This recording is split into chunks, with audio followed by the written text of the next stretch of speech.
Zulf Lewan, bienvenue dans Graffiti.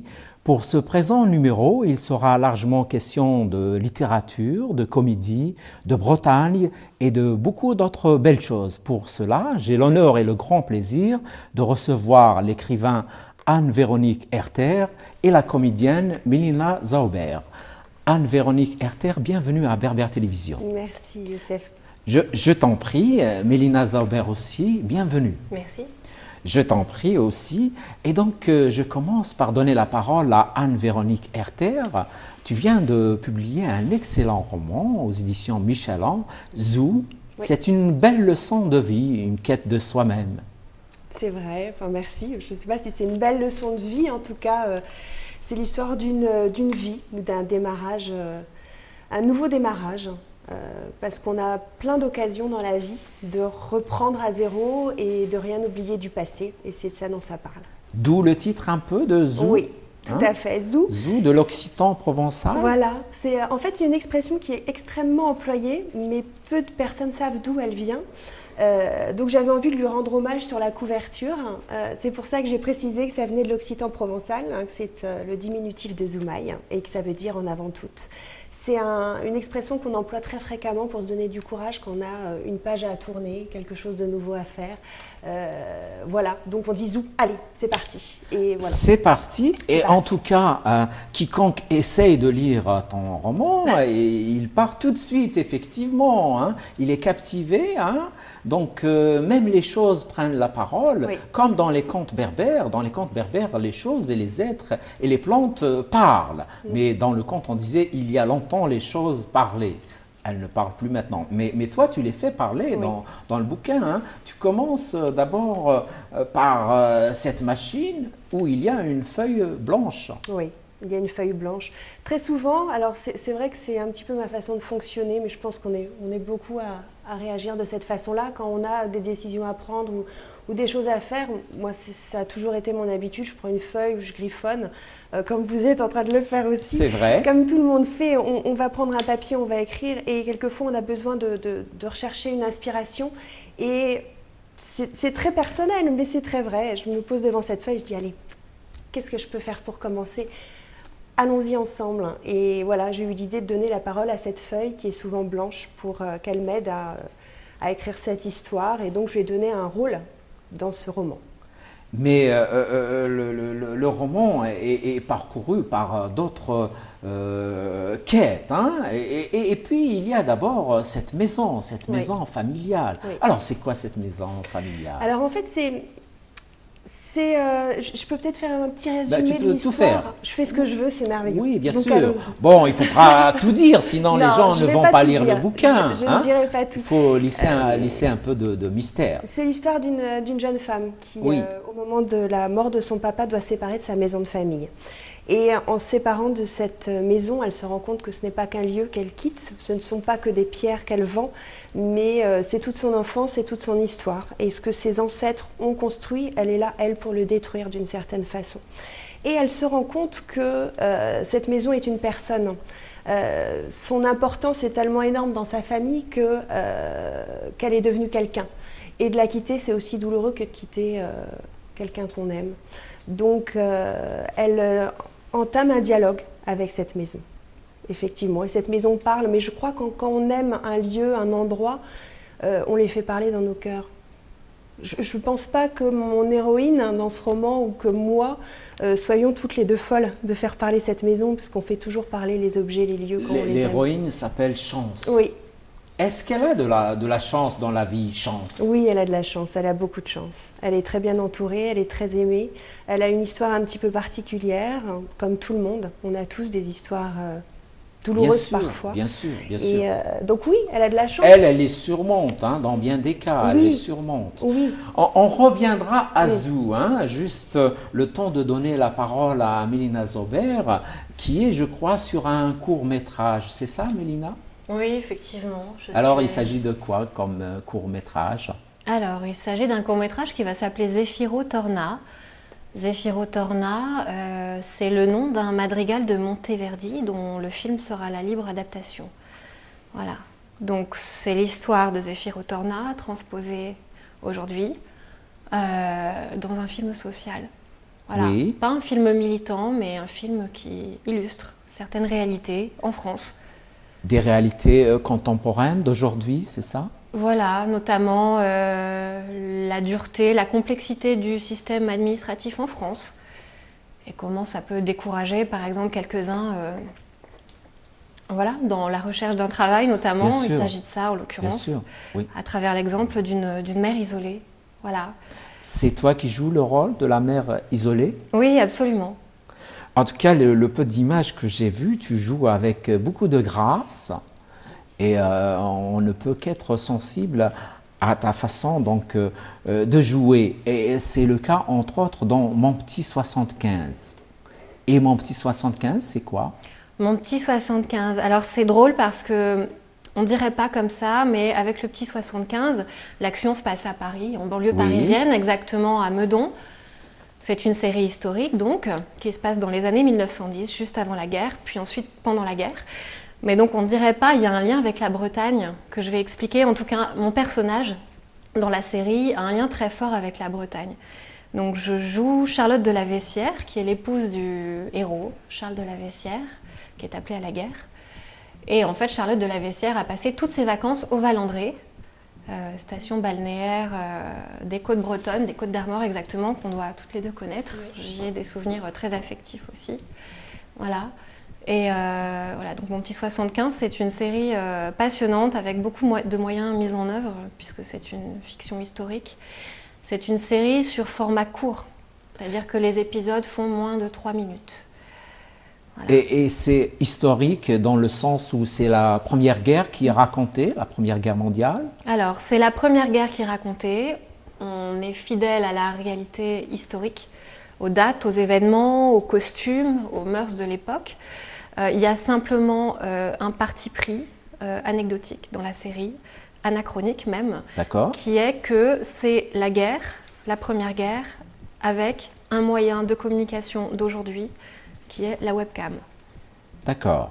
C'est une série qui est produite et réalisée par Nicolas Delaverne, voilà, c'est ça? Par Nicolas Delaverne, qui est réalisateur, auteur et comédien. Voilà. La série a commencé par être autoproduite, donc pour le net, et là en ce moment on ne diffuse plus ce que l'on tourne, puisqu'une chaîne de télé est intéressée. Voilà. C'est très bien, ça veut dire que vous avez fait du bon boulot, hein, mais vous continuez à tourner, c'est ça? On continue à tourner, je tourne mardi notamment là. Très bien, je reviens à ce roman de Zou et à cet arrière-grand-père artiste américain. Américain, oui. C'est une belle histoire. C'est une belle histoire, oui, tout à fait. Alors, tu peux nous dire un mot sur cet arrière-grand-père? Tu m'arrêtes si j'en dis trop. Non, je ne vais pas t'arrêter. Si, il ne faut pas que j'en dise trop quand même. Mais cet arrière-grand-père, c'est un homme qui a suffisamment de moyens pour faire ce qu'il veut de sa vie. Et il peint. Oui. Et un jour, il vient en France pour découvrir les côtes bretonne et pour s'initier à la peinture de ces côtes, et il tombe amoureux d'une petite bretonne de l'île de Bréa. Mais la petite bretonne est déjà mariée. Et oui, elle est déjà mariée. Ce n'est pas facile alors? Non, surtout au début du siècle, en 1900-1905, c'était moins aisé qu'aujourd'hui. Et ils vivent une belle histoire à tel point qu'ils décident de rester en France, d'enlever sa belle. Donc, bon, c'est une histoire un petit peu romantique, mais c'est très certainement comme ça que ça doit se vivre. Quand on est amoureux, on est passionné. Il était amoureux de cette côte bretonne et de cette jeune bretonne aussi. Et ils partent ensemble dans le sud de la Bretagne. Parce que c'est pas toujours facile de vivre comme ça pour un couple divorcé au début du XXe siècle. Donc ils s'expatrient un petit peu. Ils vont dans le sud de la Bretagne et c'est là qu'ils achètent cette maison. Et d'ailleurs, tu dis dans ton roman sur la Bretagne, tu parles de sa langue et tu parles de sa fervente croyance catholique. Oui.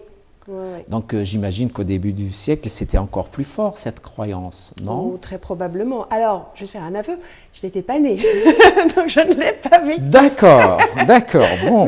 Mais en revanche, oui, j'imagine de ce que j'en ressens, de ce que j'en vois, et j'ai pas une culture suffisamment développée sur le thème des religions bretonnes, Oui. mais je pourrais me renseigner. Mais effectivement, au début du siècle, et d'ailleurs c'est toujours une terre très, très, très intense, je pense. Et quand ils sont croyants, ils le sont sincèrement. Et tu dis aussi, ça énerve toujours les autres quand je dis ma Bretagne. Ouais. Mais Pourquoi? je, la seule. Je pense que les Bretons sont très chauvins de leur Bretagne et chaque région, chaque coin a son cœur et son importance. Et moi, je l'ai déjà souvent rencontré. Alors peut-être en plus parce que je ne suis pas née en Bretagne et qu'aujourd'hui... Tu es née en région parisienne, c'est ça? Je suis née en région parisienne et que ce roman, je l'ai écrit effectivement parce que la Bretagne est mon pays de souvenirs, d'enfance, de naissance du cœur. Mais j'y ai jamais vraiment vécu. J'y ai toujours été en fait en escapade pour les bons moments, pour les beaux souvenirs. Et donc c'est un petit peu le lieu rêvé. Et donc cette Bretagne, c'est ma Bretagne. Mais j'ai envie de dire que les autres coins de Bretagne, c'est ma Bretagne. Dès lors que je sens cet air iodé, que je vois ces falaises ou son littoral découpé, dès que j'ai ce climat qui me plaît à chaque instant, c'est ma Bretagne, parce que c'est en moi. Donc oui. C'est en toi aussi, Mélina? Oui, exactement. J'allais rebondir sur ce que tu disais, Anne-Véronique. Je crois, alors j'y suis née, j'y suis partie jeune, j'avais 7 ans. J'y ai gardé des liens, de la famille, etc. Mais à chaque fois que j'y retourne, il y a ce fort sentiment d'appartenance qui fait que l'emploi du possessif « ma Bretagne » vient sur le bout de la langue très très facilement. Je pense que c'est aussi un pays tellement beau et tellement tellurique au niveau des ondes qu'on se sent facilement dans une espèce d'intimité qui est très très douce. Et quand on habite à Paris et qu'on revient en Bretagne, on a cette espèce de protection autour de soi et on a envie de dire oui, je vais être dans mon petit coin de Bretagne, dans ma Bretagne. Et quand tu es à Paris, Mélina Zobert, tu penses à la Bretagne ou pas? Est-ce que la Bretagne t'habite un peu? Est-ce que la Bretagne m'habite? En tout cas, je suis ravie quand je croise des Bretons à Paris. Je me sens vraiment bretonne de cœur, ça c'est sûr. J'y pense pas tous les jours, j'y pense, je crois, quand je sature du train de vie fou qu'on mène ici. Et je repense au moment où j'ai vécu en Bretagne. J'ai aussi élevé ma fille dans sa première année en Bretagne, l'année dernière. J'ai passé 1 an là-bas pour être au calme avec elle, parce qu'elle était toute petite. À Saint-Brieuc, c'est ça? Alors non, pas à Saint-Brieuc, à Concarneau. D'accord. Mais du coup, voilà, dans les moments de stress quotidien qu'on connaît tous, dans les transports, au travail, etc., dans les grandes villes, effectivement, je me dis c'est absurde de continuer à mener des modes de vie qui nous privent de l'essentiel. Et dans ces moments-là, oui, je repense à certains bords de mer que j'affectionne, par exemple. On en reviendra, mais est-ce que tu peux nous dire, entre-temps, un mot sur Marathon de Tchekhov? C'était à Montreuil? Alors, c'était du théâtre? Ouais, absolument. À vrai dire, j'y ai peu participé. Oui, donc mais quand même. Mais tu as participé quand même. Voilà, donc c'était dans un théâtre à Montreuil. D'accord. Le metteur en scène était Olivier Cohen. Le principe du marathon de Tchekhov, c'était de monter 4 pièces de Tchekhov. 3 sœurs Platonov, La Mouette et je ne sais plus la 4e. Et du coup, avec ces 4 pièces, en 11 jours, avec les comédiens, de façon intensive, monter ce qu'on pouvait, avec à la fois une mise en scène sur scène, donc dans le théâtre, et des fonds de scène vidéo. C'est-à-dire certaines scènes étaient tournées en vidéo. Et donc on entremêle le théâtre et la performance vidéo. Moi j'ai participé au côté performance vidéo. Voilà. Et est-ce que tu as lu Tchekhov alors? Oui, j'ai lu Tchekhov. Parce que, petite confidence, sur ta page Facebook, tu mets des textes littéraires très forts, des passages. Oui. Donc tu es très sensible à la littérature. Oui, là en allant dans le métro, quelqu'un avait tagué, alors je ne sais pas de qui c'est, peut-être que tu me le diras, mais que la poésie est la seule chose qui offre assez de silence pour faire taire le vacarme. Et oui, la littérature... C'est très beau, je ne sais pas de qui. Je ne sais pas de qui c'est, je vais rechercher parce que peut-être que c'est un libre penseur, c'est peut-être de quelqu'un, c'est peut-être très connu, moi je ne connais pas. J'ai trouvé qu'en ces temps troublés, ça reflétait tout à fait ce qu'on vient chercher, je crois, dans la littérature. Je pense que beaucoup de gens vont chercher ça, en tout cas moi, oui. Et dans ces citations aussi. Nous sommes nombreux à le faire. Je reviens à Azou. Azou, c'est aussi une histoire familiale sur plusieurs générations. Oui. Alors il y a ce père, et son père lui avait appris à croire aux choses extraordinaires. Ouais. Le père Comment de il Chance. faisait alors? Le père de Chance est un fantaisiste, un charmant fantaisiste qui vit dans un monde qui lui appartient, qu'il a développé parce qu'il a son histoire personnelle, qui l'ont emmené à se créer un monde bien à lui, probablement pour que la vie soit plus jolie. Il invente des histoires farfelues, merveilleuses, très souvent. Donc ça, c'est son côté agréable et charmeur et conteur aussi, qui a un côté sombre. Hein. C'est que ces histoires ne sont pas toujours jolies et ses inspirations sont parfois noires. Donc être élevé par un père fantaisiste comme ça, qui a toujours des histoires, on ne sait jamais si on est dans la réalité, dans les réels, oui. Qui va parler à ses fantômes, qui va sortir son pendule, qui va raconter des légendes. Ah, il y a beaucoup de fantômes dans le livre, oui, dans le roman. Oui, hein. Du coup, cet enfant Chance qui est élevé par ce papa qu'elle adore se perd parfois entre la réalité et le fantasme. D'accord. Et puis, donc, il y a aussi la disparition du frère, oui. Frédéric, que Chance n'a jamais connu. Non, hein? Effectivement. Et qui est un point important, effectivement, de sa quête d'identité. Et toute cette histoire, finalement, est très influencée par ça, puisqu'elle perd un frère qu'elle n'a pas connu. Et c'est pour ça qu'elle s'appelle Chance. C'est qu'elle est née après la mort de cet enfant. Elle est Chance pour les parents, c'est ça? Oui. Oui, elle est Chance pour les parents, pour la famille, pour la fratrie, puisque c'est une nouvelle vie, donc c'est l'obligation de tourner une page. C'est-à-dire qu'à un moment donné, quand un enfant disparaît, tout s'écroule, évidemment. Bien sûr. Si une naissance arrive, on n'a pas le droit de tomber. Ils n'avaient pas le droit de tomber non plus pour les autres enfants qui étaient là, puisque Chance a des frères et sœurs. Mais si cette naissance qui arrive, on est obligé. On est obligé de rebondir coûte que coûte. Et c'est pour ça que symboliquement, elle s'appelle Chance. Oui, mais la absence de ce frère va peser aussi, oui. Hein, sur sa vie. Hein. Oui, parce que c'est aussi l'un des cœurs de cette histoire qui finalement a beaucoup de cœur, dans tous les sens du terme. Le cœur, c'est cette maison, mais c'est aussi les absents, et tous les absents. Et Frédéric est un enfant qui est absent, et du coup il devient une légende aussi, et un enfant sublimé, et une référence. Et sa perte déséquilibre évidemment le noyau familial et en rend certains un petit peu fous. Tout à fait, mais bon, donc dans d'autres pages du livre, Frédéric va même s'adresser à Chance. Oui. Parce que tout le monde parle de ce livre. Mais tout le monde parle à Chance, mais Chance a été élevée par un papa fantaisiste qui lui expliquait que tout parlait autour d'elle. Voilà. Donc quand elle est perdue, elle parle à tout le monde et tout le monde lui parle. Elle reçoit les paroles de sa maison, les paroles du mur qui longe la plage et les paroles de son frère. Oui, bien sûr. Que ce papa est devenu fantaisiste à ce point pour ne pas tomber de chagrin face à la perte de cet enfant. Mais tout à fait, tout à fait. C'est comme ça que ça se passe. Pardon, oui, j'ai une question. Anne-Véronique, vous ne m'en voudrez pas. Vous avez fait un travail en psychogénéalogie ou... Parce que tout ce que vous évoquez, là, les problématiques familiales, etc., moi j'ai fait une thérapie en psychogénéalogie quand j'étais adolescente. Parce que je pense qu'on a tous des familles plus ou moins complexes. Ça m'a vraiment aidée. Et vous parlez des absents, etc., des nœuds familiaux. Et c'est ce genre de thérapie met vraiment le doigt sur ces schémas et ces problématiques. Oui, je sais pas, non, j'ai pas fait de ce dont vous parlez. Ça s'appelle la psychogénéalogie, c'est une forme de psychothérapie. Non, j'ai fait, effectivement, je me suis intéressée de près à ça, mais j'ai jamais employé ce terme-là, effectivement. Ça, parce qu'on sent votre intérêt. Oui, parce que effectivement, c'est un roman, effectivement, c'est empreint de plein de choses très personnelles. Je ne pourrais pas en parler sans dire qu'il vient de moi au-delà d'une plume sur un papier. Bien sûr, Mais c'est bien écrit, c'est bien orchestré, Merci. Attention, oui, Merci. bien sûr. Oui, non, Et non, il mais y a un même des travail moments où tu derrière. bluffes le lecteur. Hein. Oui. Tu racontes une chose, après tu dis, oh finalement ce n'était pas ça Et du non. tout, hein, Et c'est parce que autre je suis chose. coquine.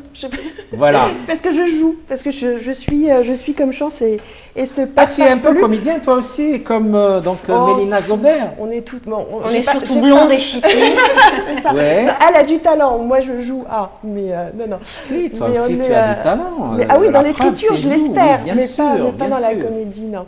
Donc oui, en tout cas, effectivement, il y a une recherche qui a été faite avant d'écrire ce livre. De toute façon, je crois que j'aurais pas pu écrire ce livre si j'avais été trop touchée, marquée, et si j'avais pas eu le recul de cette histoire et de ses influences et de ses incidences sur ma propre vie. Donc le travail a été fait avant d'écrire cette histoire. Donc il y a effectivement un travail. D'accord. Et toi, Mélina, donc tu m'avais dit que tu avais joué dans un clip qui s'appelle L'amour à la chienne. Ça fait partie de ton travail de comédienne ou bien c'est une autre facette de ton travail d'artiste? Ouais, je vois un peu les comédiens comme des couteaux suisses. D'ailleurs, souvent les comédiens ne sont pas que comédiens, c'est-à-dire qu'on peut être comédien en même temps en théâtre, en publicité, dans des clips, au cinéma, sous divers, pour divers supports. Et on peut aussi à côté être scénariste, réalisateur, etc.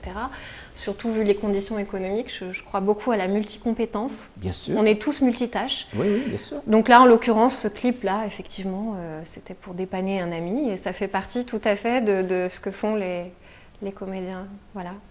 Ben c'est très bien. Et je reviens donc à Azou.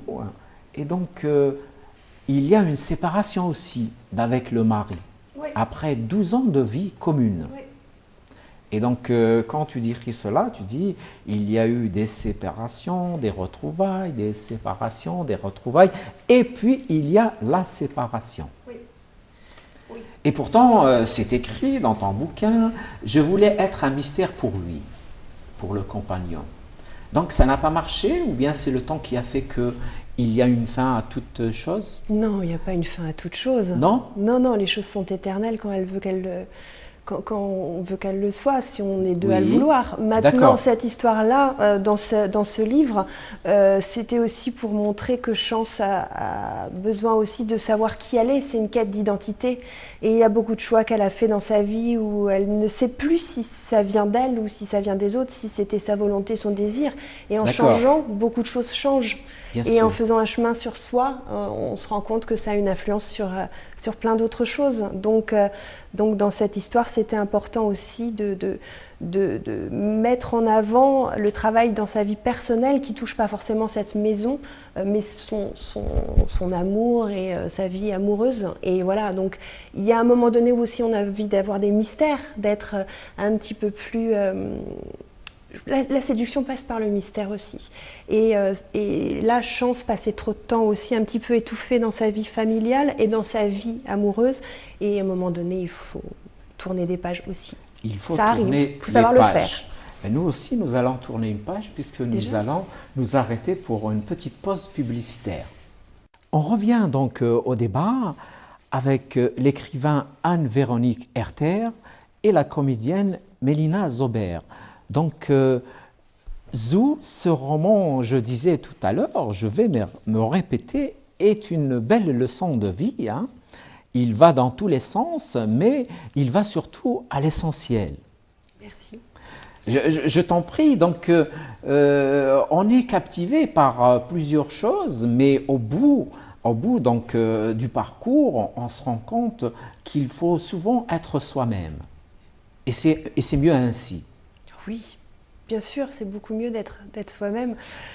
Chance se rend compte qu'en écrivant ce qu'elle écrit, qu'elle évolue aussi. Oui. N'est-ce pas? Oui. Oui, l'évolution se passe dans l'écriture et dans la prise de conscience des pages qui se tournent. Moi aussi, je me répète, puisque je le dis à chaque fois, des pages qui se tournent et des étapes, des personnes qu'elle rencontre, des conversations qu'elle a avec les lieux, les absents, ses fantômes. Et chaque message qu'on lui délivre lui permet de mettre une pierre supplémentaire sur l'édifice de sa vie à venir, en gardant Oui. le meilleur de son passé. Bien Voilà. sûr. Chance qui ressemble beaucoup à sa maman, Oui. Mais sa maman, qu'est-ce qu'elle lui dit? Sa maman, elle lui dit aussi, trouve ton chemin. Oui, trouve ton chemin. Oui, parce qu'aussi on se fait des idées, on est influencé par sa famille et on nous répète, et c'est le cas de chance, on lui a répété toute sa vie qu'elle a le visage de sa mère, le caractère de son père, telle chose de l'arrière-grand-père. Enfin, on ressemble toujours à quelqu'un, mais nous, on est où dans tout ça? On a envie de ressembler à soi-même. Et elle se fait des films aussi en se disant, bon ben voilà, maman va dire ça, maman va penser ça, etc. Et au final, on se fait peut-être des films exagérés parce que sa mère lui dit tout simplement, mais sois toi, vis. Oui, et pourtant, elle s'est cherchée, elle aussi. Hein. À un moment donné même, elle croit à un monde parallèle. Et elle croit qu'elle fait partie d'un monde parallèle. Oui. Alors, c'est quoi ce monde parallèle? C'est les fantômes? Alors là, vous parlez de chance au début de sa vie? C'est ça, oui. Avec sa grand-mère? Oui. Oui, parce que forcément, on a parlé tout à l'heure de la mort de son frère et sa grand-mère qui a été très blessée par la mort de ce petit enfant signifie à chance qu'elle est la réincarnation de son frère absent. Oui. Donc quand on est petit et qu'on a un papa fantaisiste qui parle à son pendule et une grand-mère qui lui dit que vous êtes une réincarnation, on grandit un petit peu plus difficilement. C'est pas forcément très très équilibrant, mais voilà. Donc c'est un petit peu complexe. Et donc pendant très longtemps, elle a cru effectivement qu'elle était pas elle, puisqu'elle ressemble à telle et telle personne, qu'elle a le caractère de ceci, le visage de cela, et qu'en plus elle est la réincarnation de son frère. Elle n'existe pas. Chance, c'est juste la chance de faire revivre des personnes parties. Mais elle, c'est personne. Donc si on lui enlève son monde, si on lui enlève son père, si on lui enlève sa maison, on lui enlève sa vie. Et pourtant, sa vie, personne n'arrive à la lui enlever. Hein. Et puis, elle fait des tas d'expériences, y compris celle de l'amour.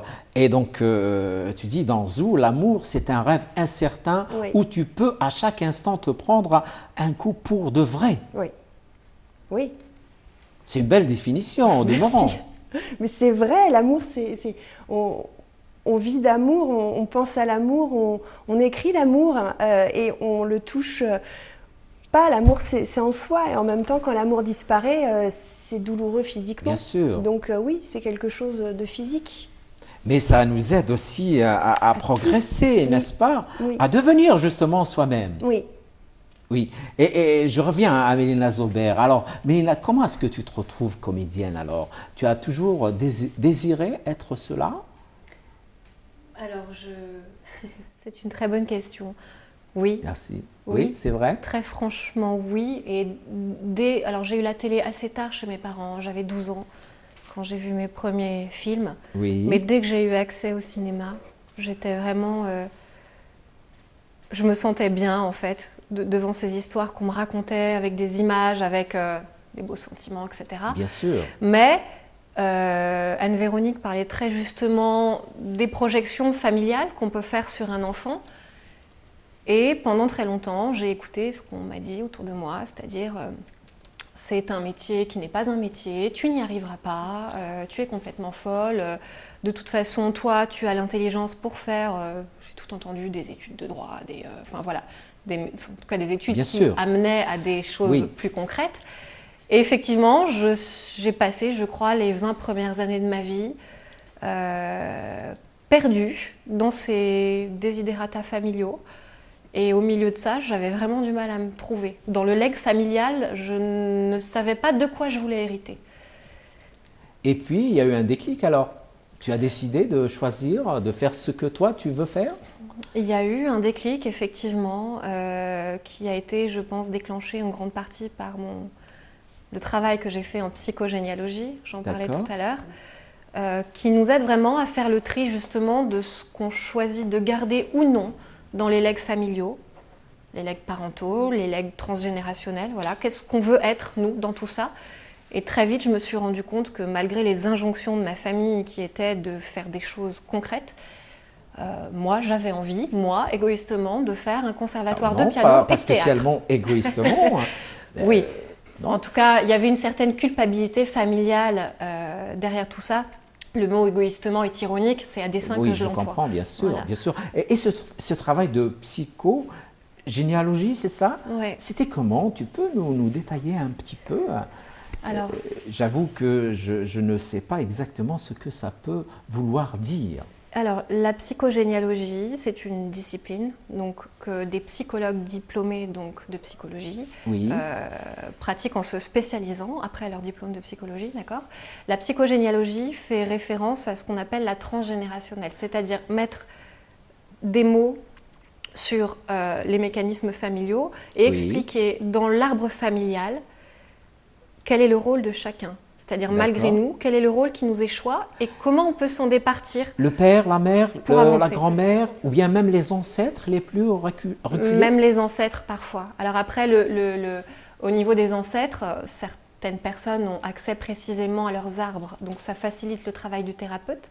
Mais quelquefois, quand une personne a de façon évidente certains symptômes, pour le thérapeute, pour cette discipline, le symptôme est révélateur de choses qu'on ne peut pas forcément dater au jour près, mais de choses qui peuvent remonter sur 3, 4 générations, 5, etc. Est-ce que, et pardonne-moi ma question, est-ce qu'il y a des choses un peu concrètes que tu as découvert à travers donc, cette méthode-là dans l'histoire de tes ancêtres? Il y a eu des petites choses, par exemple? Alors, sans aller dans les détails, des bien choses sûr. assez douloureuses. Ça demande du courage, en fait, ce genre de thérapie. C'est-à-dire que ce n'est pas un remède miracle, dans le sens où si on n'est pas prêt à, en dehors des séances qu'on fait avec le praticien, faire soi-même le travail, ça ne marche pas. Et on affronte des choses, on soulève des choses souvent qui sont de l'ordre du secret de famille, des non-dits. En fait, la psychogénéalogie repose sur ça, on y vient. C'est-à-dire que tout ce qui n'est pas dit pourrit dans les familles et se transmet sur les générations futures. En fait, dire les choses, même si elles sont dures à dire, même si on met le doigt sur... ça peut être des choses assez horribles parfois. Bien sûr. Le fait de les dire, c'est annuler leur transmission. C'est toujours mieux de les dire, c'est ça? Ouais. D'accord. Et ça, c'est une constante, c'est presque scientifique en fait, tellement c'est d'une précision incroyable. Et j'étais franchement la première sceptique quand j'ai entamé la thérapie, c'est-à-dire que j'avais en face de moi un praticien, j'en avais vu beaucoup d'autres avant. Et je me disais en moi-même, mon coco, tu as intérêt à me prouver ce que vaut ta méthode parce que j'y crois pas. Et donc tu as fini par être convaincue. Je ne pouvais pas nier l'évidence, c'est-à-dire qu'au fur et à mesure que j'avançais dans la thérapie, j'avais des rêves. Il se passait certaines choses et le psychologue me disait à certains moments, voilà, il se peut que tu aies tel genre de rêve, il se peut... Et tout se recoupe en fait. Et au départ, on voit plein de pièces du puzzle, on ne sait pas comment elles vont s'assembler. Et le praticien est là pour nous aider à assembler tous ces morceaux. On fait le gros du travail soi-même, évidemment. Bien sûr. Tout apparaît très clair, en fait, et ça donne le recul dont parlait Anne-Véronique, mais que donne aussi l'écriture. L'écriture est une forme de thérapie. Tout à fait. Voilà. C'est vrai. Et tu passionnant. voulais dire quelque chose, tu peux rebondir. Non, je disais oui, je suis tout à fait passionnée, intéressée par ça. Donc je reviens à Zou, puisque tu n'as pas à dire quelque chose à propos des propos de Mélina. Et donc je vais lire un petit passage de ton roman. Tu dois apprendre à voir vivre l'histoire de ta famille sans son miroir. Tu n'as pas besoin de preuves pour croire en elle. La mémoire et la confiance suffisent. Oui. C'est toujours en rapport avec la maison qui est maintenant vendue. Oui. Mais elle est toujours dans ta mémoire, dans la mémoire des tiens. C'est toujours ma maison. C'est toujours ta maison. Si on parle de moi, et la maison de chance, c'est toujours sa maison. Et c'est l'idée. Rien ne nous quitte. Rien ne nous quitte. C'est pas parce qu'on n'y est pas que c'est plus à nous. Quand on a un endroit qu'on aime et qu'on n'y vit pas, tout le temps où on n'y est pas, c'est quand même chez soi, c'est quand même chez nous. Donc on n'a pas besoin de posséder les choses pour les avoir. Et c'est ce que Chance apprend. Donc ses souvenirs, les souvenirs qu'elle a et qu'elle garde, ce que lui dit sa maison et ce que lui dit ses ancêtres. Les souvenirs sont impérissables pour elle? Ah oui, et pour tout le monde, les souvenirs, c'est ce qui permet d'avancer. C'est ce qu'on garde du passé pour aller de l'avant. Et gardons les meilleurs souvenirs. Inutile de s'embêter avec les mauvais. En revanche, oui, de les assumer, de les digérer et de les exprimer, c'est important pour pas, je pense, pour pas les emmener pour les générations à venir s'il y a des casseroles s'en séparer, mais garder, oui, c'est comme ça qu'on garde les endroits qu'on aime. Garder le meilleur, c'est ça? Garder le meilleur dans les souvenirs. Et puis donc, se faire confiance.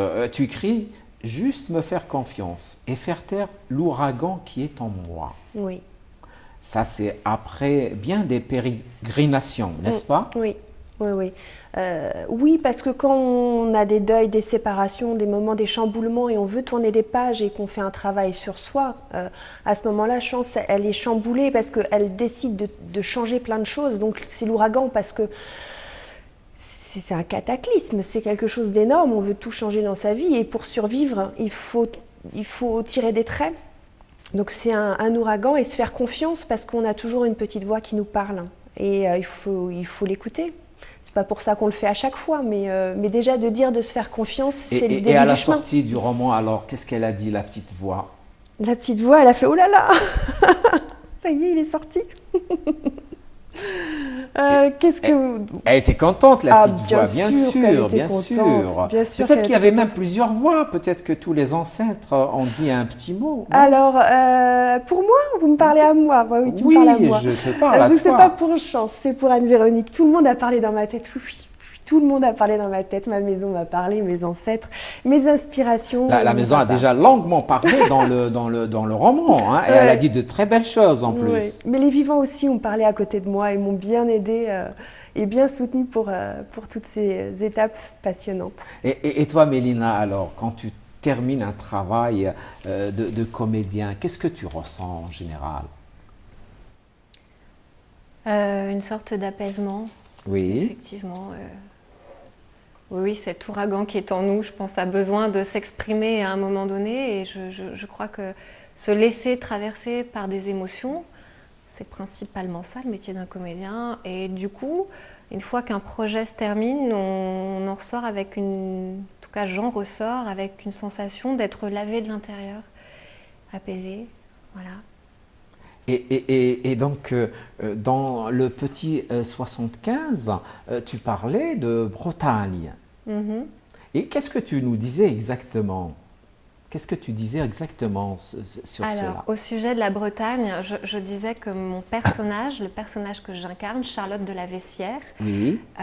Qui est une femme noble, d'accord, oui. dans l'histoire, comme la particule de son nom l'indique, Charlotte de la Vessière a passé toutes ses vacances pendant toute son enfance en Bretagne, dans une station balnéaire des Côtes-d'Armor qui s'appelle le Val-André. D'ailleurs, on appelle le Val-André le Deauville breton. Voilà, pour donner une idée du cadre, il y avait un petit casino. C'est une station balnéaire qui historiquement existe, je crois, depuis 1880-90, quelque chose Ah d'accord, comme ça. c'est très ancien. Oui, effectivement. Et toi, Mélina Zaubert, est-ce que tu parles la langue bretonne? Non, pas du tout. À mon grand regret, j'aime beaucoup les langues celtes. J'ai vécu 1 an en Irlande aussi et j'aime les consonances de cette langue, mais hélas, je n'ai eu ni l'occasion ni le temps jusqu'à présent de l'apprendre. Anne-Véronique, aussi, tu ne la parles pas? Je ne parle pas le breton. Il y a combien de personnes qui peuvent parler le breton aujourd'hui? Aucune idée. Aucune idée. C'est pas une langue enseignée à l'école? Si, il y a des écoles. Si, et on peut le passer au bac. Et il y a des Ah écoles. oui, vraiment on peut le Il y a passer au des bac, écoles. hein. Me semble-t-il qu'il y aurait 300 000 personnes. Je ne suis pas si sûr Ça de m'étonnerait ce que pas. j'affirme, mais c'est pas énorme. Et comment se fait-il que cette langue, c'est quand même un peu perdu? Je pense pas qu'elle se soit Pas tant que ça, si elle est encore enseignée à l'école, effectivement, il y a de bons espoirs que ça reprenne. Je l'espère pour la langue bretonne, que j'aime beaucoup, bien sûr. Moi, j'ai des amis bretons qui parlent breton. Oui, mais moi aussi. Oui. Bien sûr, donc c'est juste mon désir de comprendre, mon désir et celui des téléspectateurs aussi. Hein. La langue berbère, qui est une langue millénaire, est parlée encore aujourd'hui par des millions de personnes. C'est une langue qui s'est conservée depuis des siècles et des siècles. Et est-ce que c'est parce que l'État jacobin a tout axé sur la langue française que le breton s'est un peu perdu? Je dis un peu avec des pincettes. Je pense que la raison est essentiellement là, effectivement. C'est-à-dire que l'école laïque a mis l'accent, mais à raison. Hein. Je pense qu'il était question d'unité nationale pour fédérer les différentes régions, mais du coup, tous les dialectes et les patois et les langues régionales, locales, ont été délaissées, je pense, pendant de nombreuses années. Mais ce qui est rassurant, c'est que ces langues-là reviennent à la mode chez les jeunes générations. Oui. D'accord. Donc les jeunes générations s'intéressent en Bretagne ou bien même en dehors de Bretagne? En dehors de Bretagne, je ne sais pas, mais en Bretagne, je ne pense pas dire de bêtises quand je dis que des ados apprennent le breton à l'école. Oui. Alors, en dehors de Bretagne, je vais parler de ce que je connais. Mon papa est auvergnat. Oui. J'ai de la famille en Auvergne, du coup, et je sais que l'occitan, en tout cas, est encore très enseigné, et en Auvergne et dans tout le sud de la France, notamment dès le collège. On peut prendre une option occitan. Par contre, tout ce qui est patois, donc dérivé de l'occitan, mais quand même très éloigné du patois, le patois se perd. J'ai un grand-oncle du côté de mon père qui travaille encore la terre avec des bœufs. C'est le dernier agriculteur de France à travailler avec des bœufs. Il parle encore le patois. Il le comprend très bien. Moi, je le comprends un peu. Je suis incapable de le parler. Et malheureusement, mon grand-oncle n'a pas d'enfant. Et je pense que le patois auvergnat, malheureusement, n'est pas enseigné à l'école non plus. Il n'y a plus vraiment la transmission de ce côté-là. C'est-à-dire que les jeunes de ma génération, par exemple, les jeunes agriculteurs qui ont entre 20, 30 ans, 35 ans, même 40, ils le comprennent très bien, mais ils ne le parlent pas. Ça s'est arrêté là. C'est-à-dire que la génération soixantenaire le parle encore, mais les trentenaires ne le parlent plus. Mais la langue bretonne, l'histoire de la Bretagne est très ancienne, n'est-ce pas? Et donc aujourd'hui, il y a cette renaissance à peu près culturelle. N'est-ce pas? Mais Renaissance, moi, ça me gêne un peu ce côté oui, mais Renaissance. Tu me corriges, il n'y a pas de problème, bien sûr. Parce que, surtout si des Bretons regardent notre émission, il y aura des gens qui vont la... Oui, bien sûr. Il n'y a pas de Renaissance, enfin, je veux dire, ils n'ont pas disparu, les Bretons sont très fiers. Bien. Et on parlait tout à l'heure de ma Bretagne, nous avons chacune notre Bretagne. Et ben, ils ont leur langue et il y a pas non, je veux dire, cet engouement, hein, mais ils sont très chauvins. C'est toi qui le dis, donc les jeunes générations, c'est dans ce sens. Je pense qu'il y a peut-être que je me suis mal exprimé. Et je me demande non, mais il n'y a pas de souci. Vous me direz ce que vous en pensez. Je me demande s'il n'y a pas une raison cinématographique à cet engouement pour les langues celtes, en tout cas. Après, pour le reste, je ne peux pas m'exprimer, mais je sais que la trilogie du Seigneur des Anneaux a converti beaucoup de jeunes ados. C'est très bien. Aux langues bretonnes. Le cinéma peut être utile aux langues. C'est très bien, aux langues régionales. Peut-être que ça a pu susciter l'intérêt de certains jeunes. C'est peut-être un facteur. Et le festival des musiques celtiques, est-ce qu'il n'a pas influencé? C'est un beau festival. Aussi. Alors, plus sur la musique. Et il ne se fait plus, me semble-t-il, à Paris. Vous êtes au courant, non? À Paris? À Paris, il y avait ce festival des musiques celtiques qui était organisé à l'occasion de la Saint-Patrick chaque année. Oui, la Saint-Patrick. Il n'y a pas eu une troupe il n'y a pas des danseurs irlandais qui viennent toujours à chaque fois? Ils venaient, mais me semble-t-il que le festival ne se fait plus, je ne sais pas. Je demande. Alors moi, je ne connais pas les festivals bretons à Paris. Je connais quelques festivals bretons de musique de cinéma, mais pas... Est-ce que tu connais la Maison de la Bretagne? Non, même pas. Tu la connais pas? Non. Oh, j'ai dû y aller il y a très longtemps. Anne-Véronique Herter, écrivain. Est-ce que tu connais la Maison de la Bretagne? C'est à Montparnasse. Moi, je la connais très bien. J'y suis allée, mais il y a très longtemps. Je pense il y a au moins 20 ans. Mais ce n'est pas grave. Hein, ce n'est pas grave. Tu peux nous dire un mot sur le prochain bouquin alors que tu prépares? Le prochain bouquin. Si c'est possible. Hein. Oui, c'est très possible, mais je ne dirais pas grand-chose parce que je suis en pleine écriture. Je l'ai commencé il y a quelques temps et il faut que je finisse par le finir. C'est une histoire qui n'a rien à voir et qui va parler des apparences, des faux semblants et de tout ce qui dicte nos vies professionnelles et personnelles et sur toutes les apparences que l'on travaille consciemment ou inconsciemment pour vivre heureux.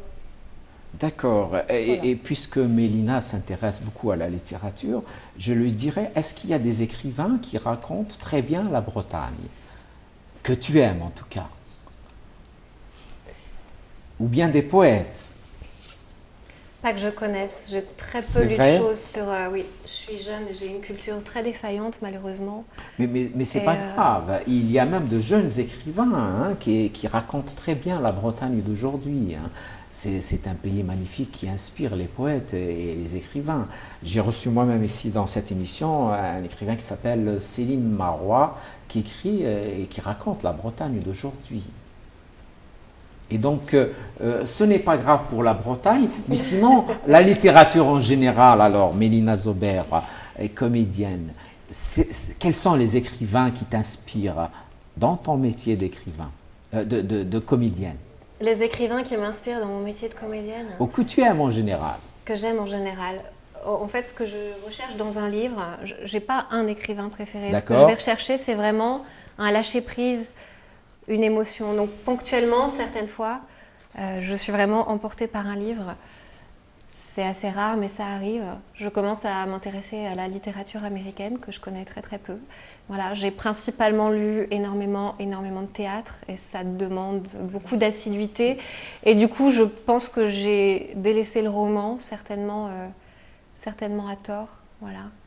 Et les Américains, donc les écrivains américains d'aujourd'hui, ou bien un peu plus anciens, la génération perdue, celle de Faulkner, de Scott Fitzgerald, non? Oui, j'ai commencé avec Fitzgerald, effectivement. C'est vrai. Et je crois que le travail est long, mais malheureusement, j'ai du mal à Qu'est-ce que trouver le tu temps as de lire. lu de Fitzgerald alors? Raconte-nous ton émotion. C'est un grand écrivain, Scott Fitzgerald, n'est-ce pas? Ouais, je crois que... Gatsby le Magnifique? Oui, j'ai lu Gatsby, d'ailleurs qui a inspiré un film sorti récemment. Je crois qu'on lit Fitzgerald pour l'universalité de son œuvre et aussi pour poser effectivement la littérature américaine. C'est une base que je jette. C'est un grand nouvelliste aussi. Hein? C'est un grand nouvelliste. Également. C'est un écrivain qui est mort très jeune, mais qui a écrit des choses très très fortes. D'ailleurs, un ami vient de m'offrir son recueil de nouvelles en anglais. Cédric Le Penru, si tu m'entends, je vais lire ton livre bientôt. Eh ben, c'est très bien, donc tu lis en anglais, c'est la langue originelle de l'écrivain, c'est très bien parce que les livres ne sont pas toujours bien traduits.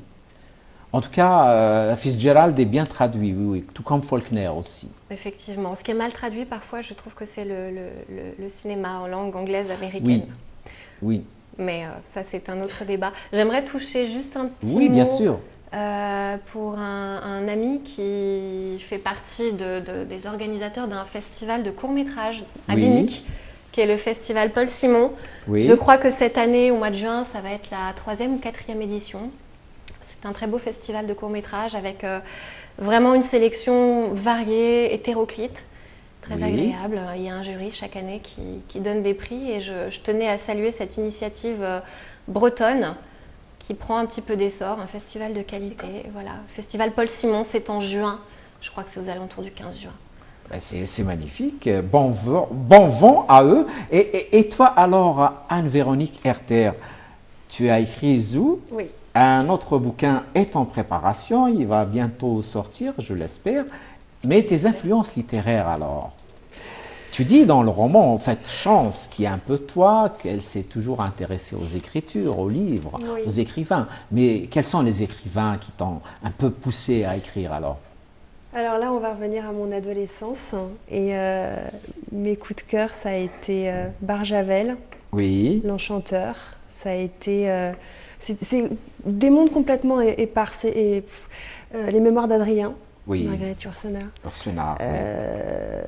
Lettre d'une inconnue, Bien Zweig, sûr, évidemment. Évidemment. J'en ai mille. C'est ces trois qui m'ont marqué. L'étranger de Camus aussi, que mon frère m'a fait lire. Adolescente, il a été très, très influent dans mes choix de lecture quand j'étais enfant. Et tout ça, c'était des livres qui m'ont marqué et qui m'ont donné envie d'écrire. Mais j'écrivais à cet âge-là, à 15 ans, j'écrivais des poèmes ridicules. Mais j'étais je tout ne suis à pas fait... sûr qu'ils soient ridicules. Si, il l'était, mais j'étais totalement incapable d'imaginer que je puisse un jour écrire comme eux. J'adorais Victor Hugo aussi. Et j'essayais d'écrire à la façon d'eux, mais j'étais à milieu d'imaginer que j'écrirais un jour... pour de vrai. Tu avais parlé de l'étranger. Alors l'étranger, dans quel sens il te parlait? Il te parle peut-être toujours aujourd'hui? Mais non, alors oui. Non, oui. L'étranger m'a marqué parce que les livres, pour moi, c'est des rencontres. Et j'ai envie de dire que c'était surtout la rencontre avec mon frère. Oui. Là, on est dans la vraie vie, on n'est plus chez Chance. Hein, je parle de mon vrai frère. D'accord. Et en fait, c'était une proposition de lecture et c'était aussi l'occasion de discuter. Et c'est ce que j'aime aussi autour des livres. Hein, c'est que après avoir découvert un livre, de pouvoir en parler. C'est ce que je fais avec mon fils aussi aujourd'hui, où j'ai la chance de pouvoir lui proposer un livre et puis qu'on en parle, d'avoir des échanges sur des grands thèmes. Et c'est ça qui m'anime. C'est très bien dit. Malheureusement, on arrive au bout de notre voyage, l'émission se termine. Peut-être qu'on a oublié quelque chose. D'abord, Mélina Zauber, ou bien un dernier mot. Ben, je voudrais vous remercier, Youssef, ou te remercier, Te parce que je crois remercier, qu'on a c'est alterné tutoiement et vouvoiement tous Voilà. au long de l'émission, pour cet accueil chaleureux. Voilà, je trouve tout à fait intéressant de grouper de cette façon amicale deux invités d'horizons différents avec des points communs. Je t'en prie, je te dis merci d'être venu et bonne continuation dans tout ce que tu fais. Merci. Anne-Véronique Herter aussi. Un dernier mot peut-être, quelque chose qu'on a oublié? On n'a pas oublié, on ne s'est pas encore dit à très bientôt. Merci mille fois pour ce rendez-vous et complètement d'accord avec Mélina. C'était tellement agréable de pouvoir parler de nos univers si proches. Mille merci d'être venu à Berbère Télévision et encore une fois, bienvenue pour le prochain roman. Voilà. Avec plaisir. Vous aussi, mes amis, je vous dis merci de nous avoir suivis. Portez-vous bien, prenez soin de vous. Au revoir.